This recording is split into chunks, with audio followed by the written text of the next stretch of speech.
up and Americans come out bloody and dying, the uproar is going to be crazy, and Trump's going to go stop. And the military is going to say, we warned you. We told you what's going to happen. And now you're stopping it, and that's the defeat. That's what's going to happen. There will be no... And so I don't believe this is a serious plan. Who's going to invest in it? Look at the stupidity of what he said. Donald Trump and his meeting with Benjamin Netanyahu that shook the world after comments that he made. Here is just one of the comments he had during his time with Benjamin Netanyahu. We're just going to take a listen to his Gaza takeover plan. Here it is. The only reason the Palestinians want to go back to Gaza is they have no alternative. It's right now a demolition site. This is just a demolition site. Virtually every building is down. They're living under fallen concrete that's very dangerous and very precarious. They instead can occupy all of a beautiful area with homes and safety, and they can live out their lives in peace and harmony instead of having to go back and do it again. The U.S. will take over the Gaza Strip, and we will do a job with it too. We'll own it and be responsible for dismantling all of the dangerous unexploded bombs and other weapons on the site, level the site and get rid of the destroyed buildings, level it out, create an economic development that will supply unlimited numbers of jobs and housing for the people of the area. Do a real job, do something different, just can't go back. So I wanted to just play that before I play the next clip. I'll kick it to you first, Scott. Talk about these comments in the context of both the geopolitical reality here and what we've actually just witnessed over the last 15 months. And, we're in the middle of a ceasefire. Benjamin Netanyahu comes to Washington, and then suddenly Trump makes these comments, which seem to they've not only shocked the world because this is literal ethnic cleansing being proposed, but it comes on the heels of a ceasefire, which has causes to it. And I'm curious if you would talk about the realities behind the spin here. Well, gee, thanks. Danny, I think everybody agrees on at face value, what Trump said is so unrealistic as to be unbelievable. That you can't believe that a rational actor would give voice to literal ethnic cleansing, the theft of land. Never once did he talk about the ownership of the land that belongs not to the United States, not to Israel, but to the people of Palestine, the Gazan people. So this would be theft on an unimaginable scale. There's no congressional support for this. I mean, the president, what he could just go around and just designate territories around the world. He's not a king. He's not an emperor. He's a president. So when I looked at this, when I first heard this, I don't know if people read my Twitter. I was up all night. I couldn't sleep because it was just like, this is so ridiculous. And so I was just banging out, criticism of this. But at some point in time, as an analyst, you got to step back and go, what really is going on here? Because you've got to look at rational explanations for this. And I don't know if there is a rational explanation, but I'll put it this way. You mentioned 15 months of fighting. Israel was at war with Hamas for 15 months. Israel tried to take over Gaza for 15 months.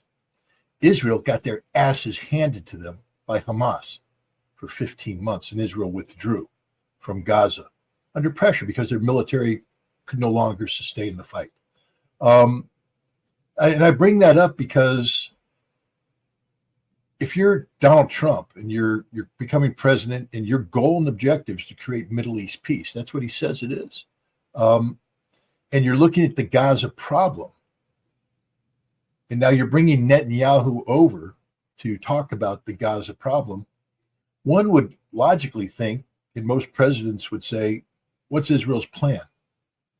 But the fact is Israel doesn't have a plan, not a plan at all. And into this vacuum steps Donald Trump with a plan so audacious, so ridiculous, so absurd that it can't be ignored.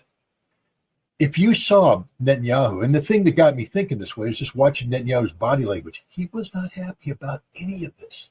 This is a man who was gripping the podium, looking at the president almost, just going, what the hell is he talking about here? He was insulted. He's the prime minister of Israel, being told by the president of the United States on national TV, the whole world watching, that he's incompetent. He can't do the job. He can't finish the job. I, Donald Trump, am going to do the job. Now you'll say, but is Donald Trump's solution a solution? Of course not. On the face of it, not. But who is Donald Trump? Again, Ray's the one who taught me to think like this, to dig a little bit deeper. Donald Trump's not a diplomat. He's not a statesman. He's a New York State real estate businessman. And when you sit down with a real estate businessman in New York to talk business, somebody puts an offer on the table. The people that say no are kicked out of the room. You're not part of the game anymore. He's looking for a counter offer. And I think that's what, because this is so ridiculous, so illegal, so impossible. It's literally impossible for him to do what he says he's doing. He can't do it. He's put an offer out there, and he's challenging the people not just to say no, but to say, hey, no, this is so crazy. We got to come up with something, because there has been no solution to Gaza.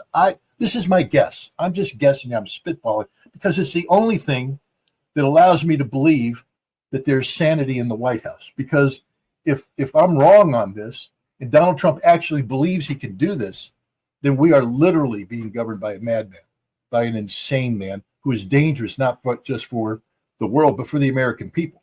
And it's something that we have to reflect on. I don't want to believe that that's the case right now. So I'm going with, parsing this out, thinking that Donald Trump is simply look, this is a man, you know how he opened up his gambit for North Korean dialogue? Rocket Man, fire and fury. I'm going to nuke the Korean Peninsula, take them all down. Next thing you know, he's walking across the DMZ, shaking hands with Kim Jong-un. How did you get from A to Z? He's a man of extremes. And so I'm just hoping that this is just a case of Donald Trump challenging the world to come up with a different solution. If you don't want this to happen, because Trump has literally told the Israelis, you're no longer the solution. You are the problem. And he cut them right out. There is no Israel. Did you notice that? Where did Israel fit in Donald Trump's plan for Gaza? Nowhere. Nowhere. Not there. Why? Because they can't be trusted, because they can't do the job, because they fail to do the job. Yeah, we can parse it out. We know who dropped the buildings. We know whose bombs those were. We know. I just think Donald Trump's statement to the public was so ridiculous that it can't be real. It literally can't be real. It has to be a ridiculous opening gambit to generate dialogue amongst Europe, the Saudi Arabia, and everybody else, for them to come up with an alternative to America committing suicide in Gaza, because that's what it would be. We would lose this war. I know there's a bunch of chest thumpers out there, and look, I'm a Marine. I know for a fact we could go in and we would kill Hamas. It's what we do. We do it better than anybody else in the world. But we will lose a lot of Marines. And I remind people, we killed a lot of Vietnamese. We're pretty good at that too. Killed a lot of Koreans. Hell, we killed a lot of Iraqis. We killed a lot of Afghanis. We lost every one of those wars. Lost every single one of them. And we can roll into Gaza and kill a bunch of Gazans. We're going to lose that war. Why? Because it's an unjust war. Because the military activity doesn't align with a legitimate political outcome. And they have to. They have to align, or else you lose the conflict. War is an extension of politics by other means. So this notion that we're going to go into Gaza and fix this thing, no, we're not. And I think Trump has to know this. I don't think there's a military person in uniform that's telling them, this is a good idea, boss. I'm like, we're on board. I don't think I think they're all saying exactly what I'm saying. We don't want to do this. Don't order us to do this. If you guys remember the history in Iraq, the Marine general, I can't remember his name right now, during Fallujah, when the Blackwater guys got zapped and dragged through and hung up and burned, he went to the president and he said, we got this under control. We have videotape. Special forces are tracking these guys. We're going to get all the guys that did this, bring them in, and we're going to shut this thing down.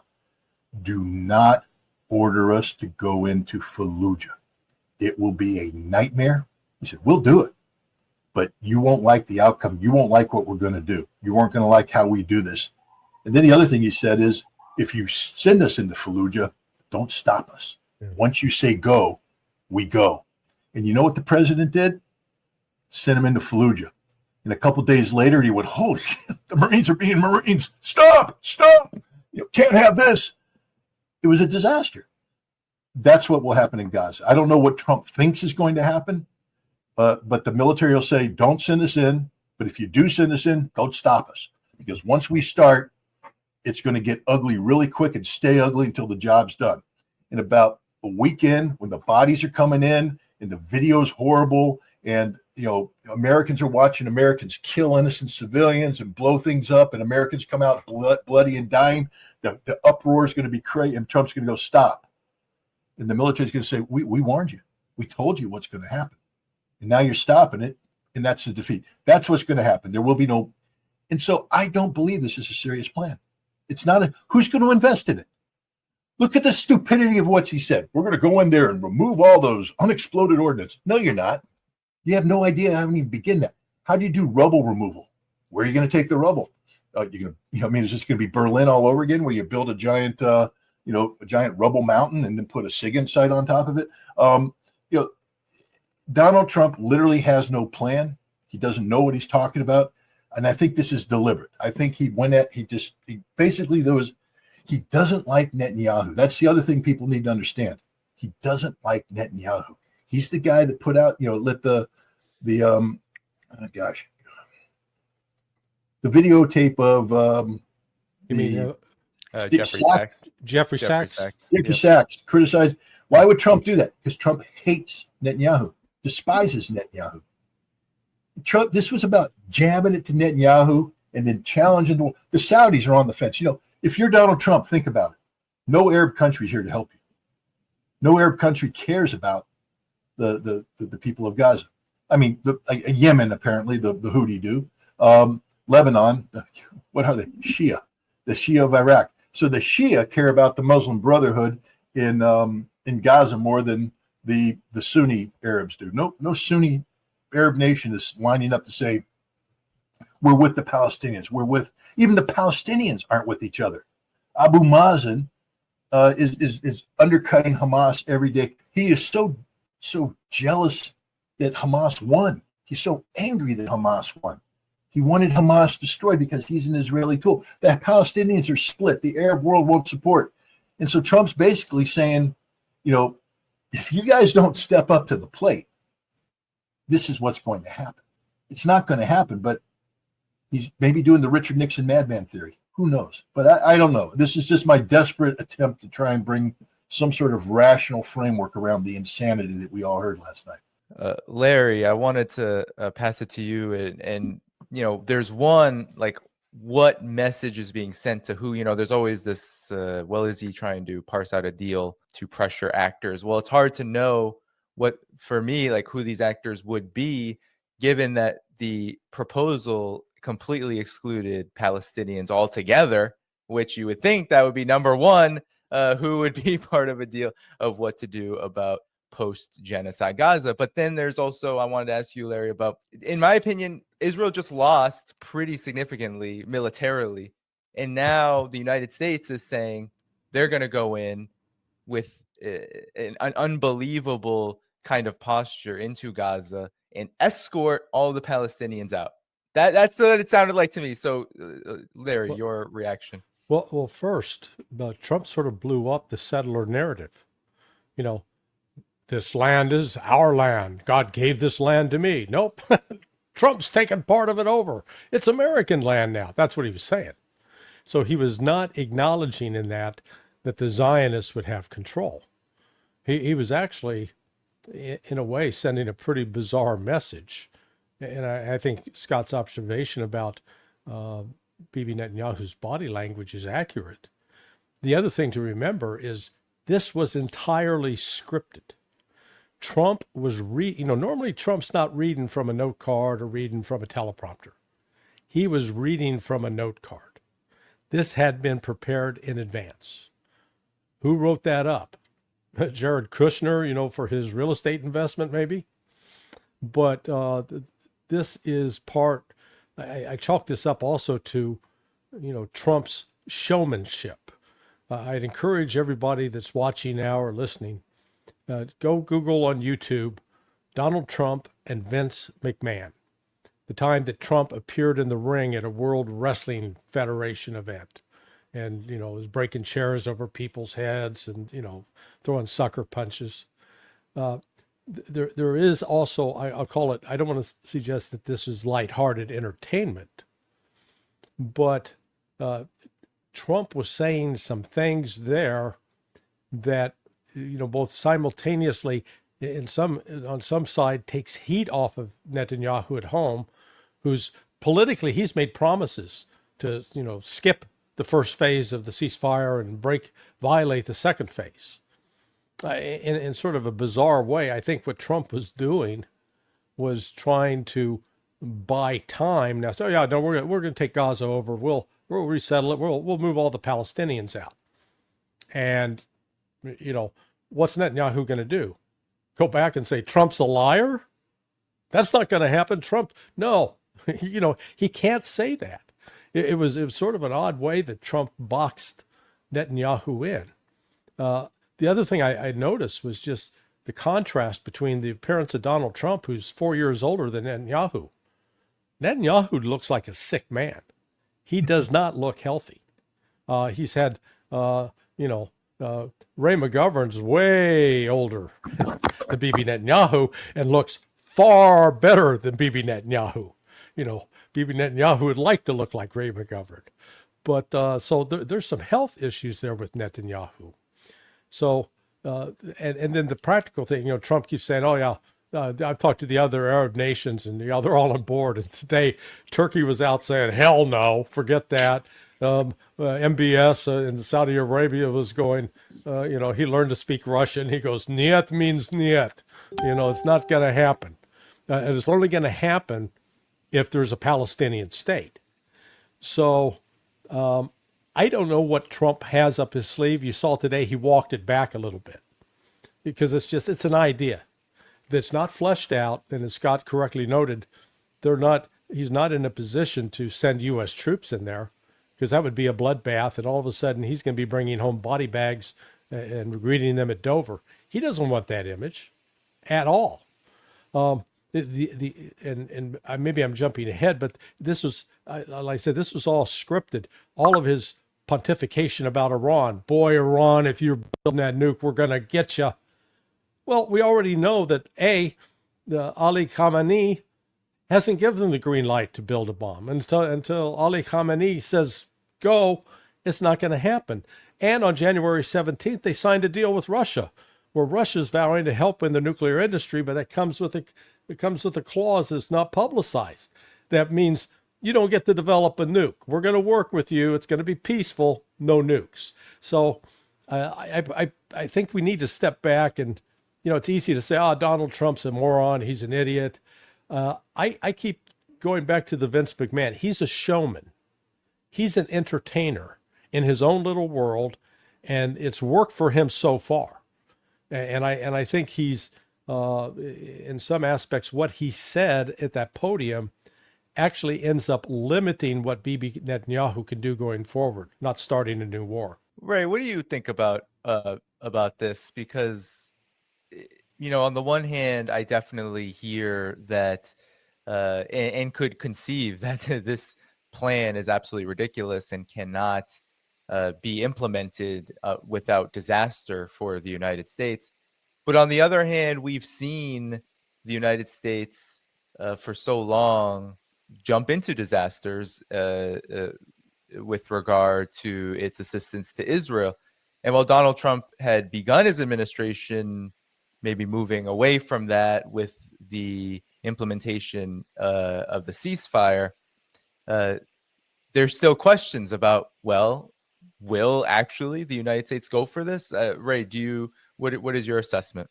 I think one needs to be aware of the background of all of this and the fact that Israel has been leading the U.S. into all manner of catastrophes. It's very clear now that they were the principal element in persuading the Bush-Cheney administration and the intelligence community to falsify enough information to justify the attack on Iraq. Now, Scott mentioned Fallujah.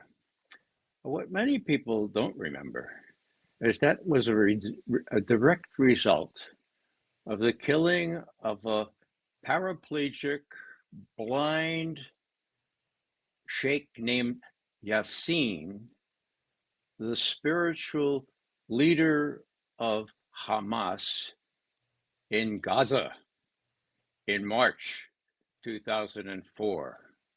He was killed by an Israeli helicopter, and Sharon was known to have been behind that. Okay, the spiritual leader of Hamas. So, why is that relevant? Well, it was just 10 days later that those contractors, what was their name?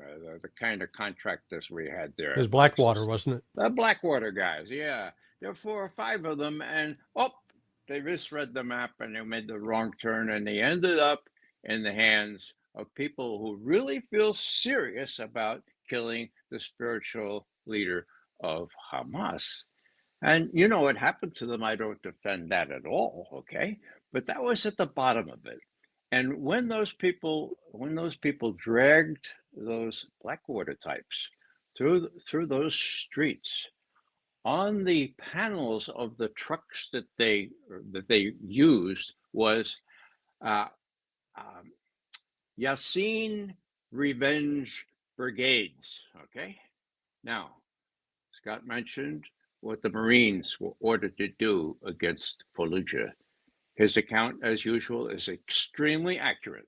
The Marine general later complained privately that this was really terrible and countermanding this thing. He lost several Marines.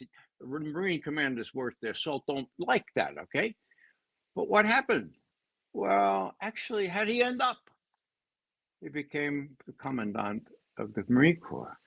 So that too is kind of unpleasant, because if you keep your mouth shut in public, then you become promoted, not demoted. Now, as far as my God, Trump is concerned, you know what the meaning of the word sociopath is? Okay, that's what we have here: a person who has no empathy, no feeling for anyone else. Okay, and he's standing right next to a fellow sociopath. Okay, and not only that, a racist. Now, I was hoping that when Trump made that eloquent presentation about what happened to Gaza, all they know beyond repair, terrible. And then he was, and that guy did it. you know, that was McGovern dreaming. You know, he didn't say that guy did it. Okay, so what we have here is a real complicated situation where I think Trump has got what the Germans call Wahnsinn. Okay, it means it's worse than verrückt. It's kind of a delusion of grandeur, a feeling of omnipotence, and that he can do whatever the hell he wants. All right, and nobody's going to stop it.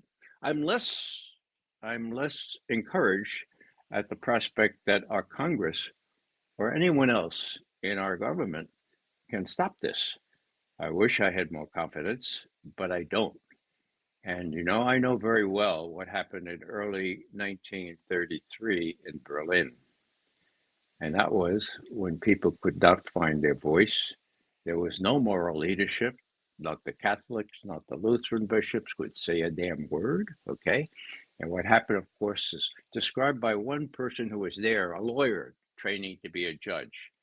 He said there was sheepish submissiveness. Hitler didn't have anywhere near a majority. What happened? The Social Democrats caved.